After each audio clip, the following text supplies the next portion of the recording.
This video is on Gymnocladus, dioicus, Kentucky coffee tree, coffee bean, or cheat-coat. It's in the Fabaceae, the pea bean or legume family, so the fruit type is a legume, of course. And the epithet dioicus means two houses, referring to its dioecious nature. So the species is dioecious, so we've got separate male and female plants. We have two on campus, one female and one male. So this is the female tree actually, here in front of Bregaw, and then the male tree is tagged up in front of Jordan Hall near Western Boulevard. So this species is native to the Midwest and the central part of the US. It grows in lower kind of swampy areas, but it's pretty drought tolerant too. It's often planted as a street tree. It's a pretty hardy species in general. The wood is used for things like fence posts, rails, and furniture. And the seeds, I've got a few of these here in my hand. These seeds were formerly roasted and eaten by Native Americans, or sometimes brewed in a hot drink like a coffee substitute. So that's where the name Kentucky coffee tree comes from. So to identify this species, we'll start with perhaps the most obvious thing about it is not the leaves, but it's these big legumes. So these are just massive. This is actually kind of a small one. Here's a bigger one. So the legume is just this massive blackish wide seed pod. You can see them all up in the tree. They persist through winter. So this one's already dropping a lot of its leaves, but those seed pods will persist. And inside those pods, this one's kind of dried out, but there's usually a mucilaginous substance in there where those seeds sit inside. And it's thought that these seeds were formerly dispersed by prehistoric megafauna.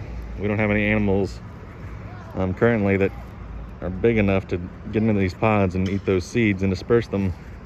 And this is a pretty hard pod. So that's part of the reason this species is kind of rare in the wild, is it doesn't have those big species like perhaps ground sloths or mammoths or things like that to disperse the seeds. But if we look at the leaves, come over here, we have some leaves in reach. The leaves are alternate and bipinnately compound. So we'll break off one leaf here. So this whole structure, it's dropping a lot of leaflets already. We'll put it here on the ground where we can see it. So this whole structure is one leaf in my hand. So it's bipinnately compound. So things we've talked about like devil's walking stick and chinaberry, mimosa.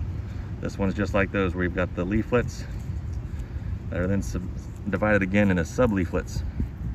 So each of these little blades is a subleaflet. An important thing to note is there's not a terminal subleaflet. So each of these subleaflets are in pairs with no terminal leaflet at the end. So you'll notice that on every single leaflet we've got just even pairs of subleaflets and then no terminal subleaflet right there, so it's missing. So even pairs of subleaflets on this big bipinnately compound leaf, and those subleaflets are entire, so no teeth or anything like that. So there's other things like Aurelia and chinaberry with bipinnately compound leaves are going to have serrated margins one way or another, and these are going to be always entire.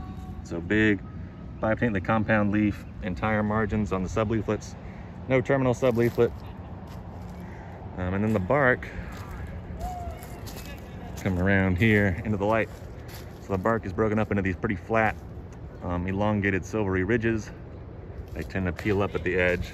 So we've got a bit of texture there. We've got some peeling and kind of crinkly look to those ridges on the bark.